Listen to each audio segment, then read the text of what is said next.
त्या क्षणी खोलीत काव्यासमोर असलेल्या मुलाकडे पाहत हसून म्हणाले, आदित्य, मी तुला सांभाळायला आले. आदित्यने ताबडतोब तिरसट चेहऱ्याने विचारलं, तू इतकी कुरूप का आहेस? काव्या थोडी दचकल्यासारखी झाली, पण चेहऱ्यावर हसू ठेवत म्हणाली, कारण तुला सांभाळायला दुसरं कुणी तयार नव्हतं, म्हणून तुझ्यासारख्या हट्टीसाठी माझ्यासारखी कुरूप बाई शोधावी लागली. आदित्यने ओशाळ्या तिरस्काराने म्हणाला, मला नको आहेस तू, मला कुरूप बाई नको.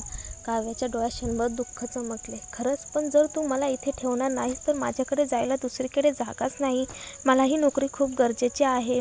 नाहीतर माझी घरी आजारी मुलगी आहे, ती कदाचित जिवंत राहणार नाही. मला इथे राहू दे प्लीज. त्याच्या काळ्या डोळ्यात थोडी हालचाल झाली. तुला मुलगी आहे, मग तुझा नवरा कुठे? पुरुषांना तर घर सांभाळायचं असतं ना? काव्याने नजर खाली घालून म्हटलं, माझ्या मुलीचा बाबा नाही, म्हणूनच मी विनंती करते. आदित्यचा चेहरा थोडा मवाळ झाला. तुझी परिस्थिती बघून वाईट वाटते, पण मला खरंच आया नको आहेत. मी तुला दुसरी नोकरी शोधून देतो, चालेल? काव्य हळूवार डोकं हलवत म्हणाली, नाही, कुणी मला नोकरी देणार नाही. तिने आजूबाजूला नजर टाकली आणि कोपऱ्यात एक कॅनव्हासवर रंग ठेवलेला स्टँड पाहिला. तुला चित्रकला आवडते का? आदितीच्या चेहऱ्यावर थोडा घाबरलेपणा उमटला. कशाला विचारतेस? त्याच्या वडिलांनी त्याला रंगवणं पूर्णपणे बंद केलं होतं. घरातल्या सर्व आया ह्याच काटेकोर लक्ष ठेवायच्या. ही सुद्धा त्याने आया नको असण्याचं एक कारण होतं. काव्य हलक्या आवाजात म्हणाली, मलाही चित्रकला खूप आवडते. मी बऱ्यापैकी चांगली आहे. तुला शिकवते, पण मला इथे राहू दे. आदितीने अविश्वासाने विचारलं, तू मला शिकवणार? जरी त्याला कधी कुणी शिकवलं नव्हतं तरी शिवाय काकांनी त्याला सांगितलं होतं की त्याच्यात नैसर्गिक टॅलेंट आहे. त्याने स्वतः शिकून बऱ्याच वर्षे शिकलेल्या लोकांपेक्षा चांगली चित्र काढली होती. काव्य हसून म्हणाली, तुझ्याकडे रंगतुलिका आहेत का? एकदा माझं चित्र पाहून ठरव. तुला आवडलं नाही तर मला जायला सांग. आदितीने मान डोलावली, चालेल, पण मला फार अपेक्षा नाही आहेत. बाहेर नोकर अजूनही वाट बघत होते. 1 तास उलटून गेला तरी आत काही हालचाल नव्हती. इतका वेळ तर आपल्या लहान साहेबांनी कधी शांत बसलेच नाहीत. ही आया तर झोपूनच गेली का? कुणीतरी कुजबुजलं आत. काव्या कॅनव्हाससमोर बसली होती. चित्र पूर्ण झाल्यावर आदितीच्या डोळ्यात आश्चर्य दाटलं. त्याला वाटलं होतं ती साधंसुधं चित्र काढेल, पण ते अप्रतिम होतं. काव्याने शेवटचा स्ट्रोक मारून विचारलं, कसं वाटलं? छान आहे ना? आदितीने डोळे मिचकावत विचारलं, तू चित्रकला शिकली आहेस का? हो, काव्य हसून म्हणाली. क्षणभर विचार करून आदित्य म्हणाला, ठीक आहे, जर तू मला चित्र शिकवलंस तर मी तुला इथे ठेवेन, पण बाकी गोष्टीत नाक खुपसशील तर तुला हाकलून देईन.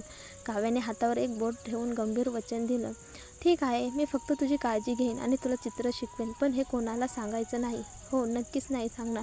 आदित्यने सांगितलं, माझ्या बाबाला चित्रकला आवडत नाही, म्हणून मी हे सगळं लपवून ठेवतो. काव्याच्या मनात शंका आली, तुझे बाबा तुला चित्र काढू देत नाहीत? आदित्यने मान नकारार्थी हलवली, नाही, लोक म्हणतात माझे बाबा खूप चांगलं चित्र काढतात, पण मला शिकू देत नाहीत.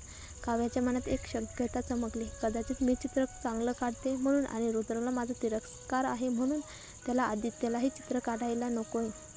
तिने हलकंसं कडवट हसू दिलं. हा माणूस तिला अजूनही तेवढाच नापसंत करतो. त्यावेळी बाहेर रुद्र घरी निघायला तयार झाला होता, पण आदित्यच्या दाराबाहेर लोकांची गर्दी पाहून तो थांबला. काय चाललंय? त्याने विचारलं. साहेब, ती आया आत गेल्यापासून बाहेर आलेली नाही आणि लहान साहेबसुद्धा नाहीत. रुद्रने कपाळावर आळ्या आणल्या. त्याला आठवलं, काव्याने आज इथे राहायचा मार्ग शोधण्याचं सांगितलं होतं. त्याने माधवकडे कटाक्ष टाकला. माधवने लगेच दार ठोठावलं. काही वेळाने आदित्य काव्याच्या मागे मागे बाहेर आला. बाबा, आदित्यने मान खाली घालून म्हटलं. रुद्रने काव्याकडे पाहून विचारलं, काय झालं? काव्य शांतपणे म्हणाली, साहेब, लहान साहेबांनी मला त्यांची काळजी घ्यायला ठेवायचं ठरवले. काय? सगळेच चकित झाले. रुद्रने आदित्यकडे पाहून विचारलं, खरं आहे का? हो बाबा, मला ही काकू आवडते, तिला ठेवूया. आता सगळ्यांच्या नजरा काव्याकडे वळल्या. ही कुरूप बाई एवढी खास काय? पूर्वी तर सुंदर आया आल्या, पण लहान साहेबांनी नाकारल्या की लहान साहेबांना असंच आवडतं. रुद्र थोडा थबकला आणि त्या कुरूप पण हसतमुख बाईकडे एकटक पाहत राहिला. मग ओठ घट्ट मिटून मान डोलावली आणि काही न बोलता निघून गेला. काव्याने सुटकेचा निश्वास टाकला. पुढचं पाऊल होतं रुद्रचं रक्त मिळवणं, पण तो नेहमी अंगरक्षकाच्या वेढ्यात असतो आणि थोडीशी धडकसुद्धा गोंधळ उडवू शकते. मग ती कसं करणार? कंपनीत पोहोचल्यावर रुद्रने पाहिलं, साक्षी सुंदर साडी घालून देखण्या अदाकारीत त्याच्या ऑफिसमध्ये येत होती. रुद्र, मी तुझ्यासाठी नाश्ता आणलाय, घे. रुद्रने मान डोलावली. साक्षी, तू लिव्हर डोनेट केल्यानंतर तब्येत ठीक आहे ना? हो, काही प्रॉब्लेम नाही. एवढं मोठं पाऊल अनोळखीला का? साक्षीने हळूवार हसत उत्तर दिलं. एखाद्याचा जीव वाचवणं म्हणजे 7 मजली मंदिर बांधण्यासारखं पुण्य. इतकी वर्षे मी तुला सोडून गेले, त्याची अपराधी भावना होती. आता दुसऱ्याला मदत करणं म्हणजे देवाने मला दिलेला चान्स. रुद्र शांतपणे तिच्याकडे पाहत म्हणाला. तुला अपराधी वाटायची गरज नाही. त्यावेळी मी गंभीर आजारी होतो. कुणाकडे इतका संयम नसतो. तू चांगली आहेस आणि मला माहीत आहे. साक्षीच्या डोळ्यात पाणी आलं. तुझ्या या शब्दाची मला खूप किंमत आहे. रुद्रने एक खोल श्वास घेतला. हे माझ्यासाठीही तितकंच महत्त्वाचं आहे. एवढी वर्षे झाली, पण आपल्याला एकदा तरी हे प्रकरण पूर्णविराम द्यायलाच पाहिजे असं मला वाटतं.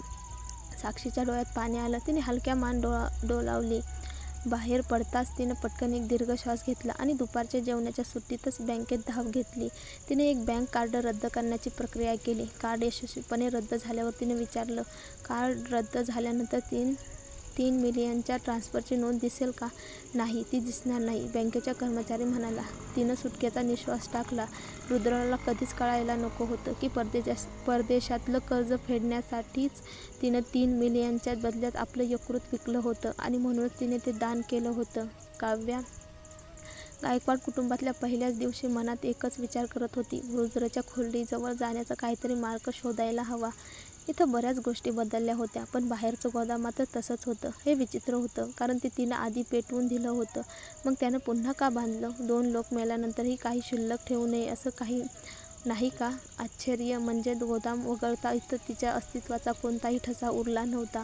दिवसा आदित्य शाळेत जात असल्याने तिला त्याची काळजी घ्यावी लागत नव्हती. कळलं की आदित्य गायकवाड कुटुंबाच्या खास शाळेत शिकतो, जिथं फक्त त्यांच्यासाठीच एकाला शिकवणारा वर्ग आहे. इतर कोणीही विद्यार्थी नाही. रात्री तो घरी आल्यानंतर लगेच म्हणाला, मला चित्र काढायला शिकव ना? काव्या हसून म्हणाली, आधी जेवण करूया, अजून खाल्लं नाहीस. आदित्य थोडा नाराज झाला. बरं म्हणाला. जेवायला बसल्यावर तो थोडंफार चालत होता, पण नीट खात नव्हता. काव्याचं मन हलवं झालं. एवढं कमी खातोय, मग काय इतका बारीक कसा नसेल? पण नोकरांना मात्र हे सवयीच होतं. त्यांना काही फरक पडत नव्हता.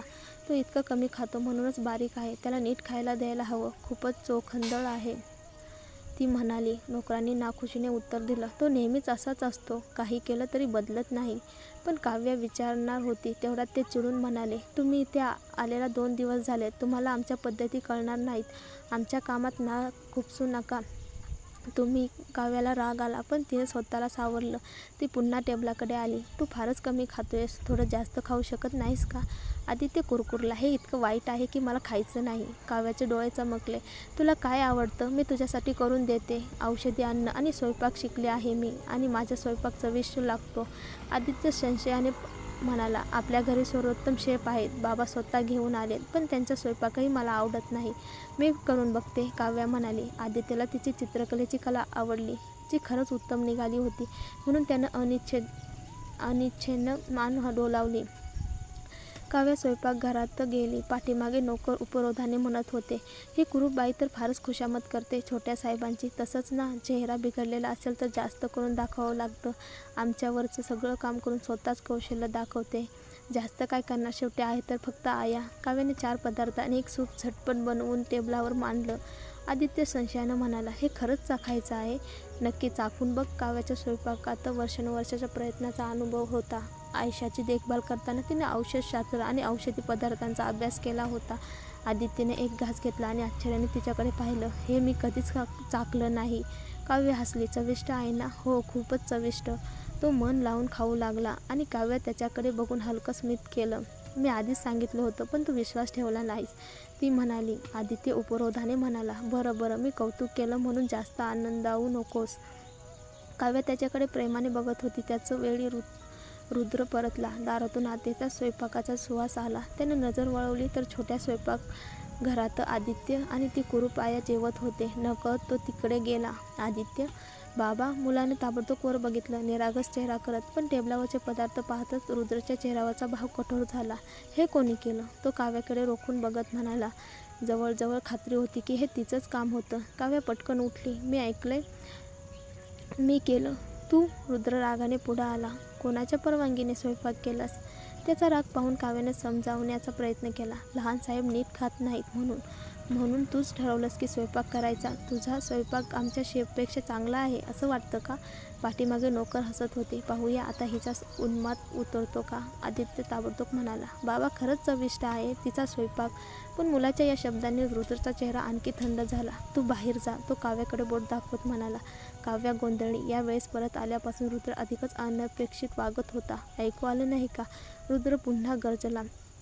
काव्याने 2 पावलं टाकली पण नंतर थांबली. सर तुम्ही मला लहान साहेबांची काळजी घ्यायला सांगितली आहे.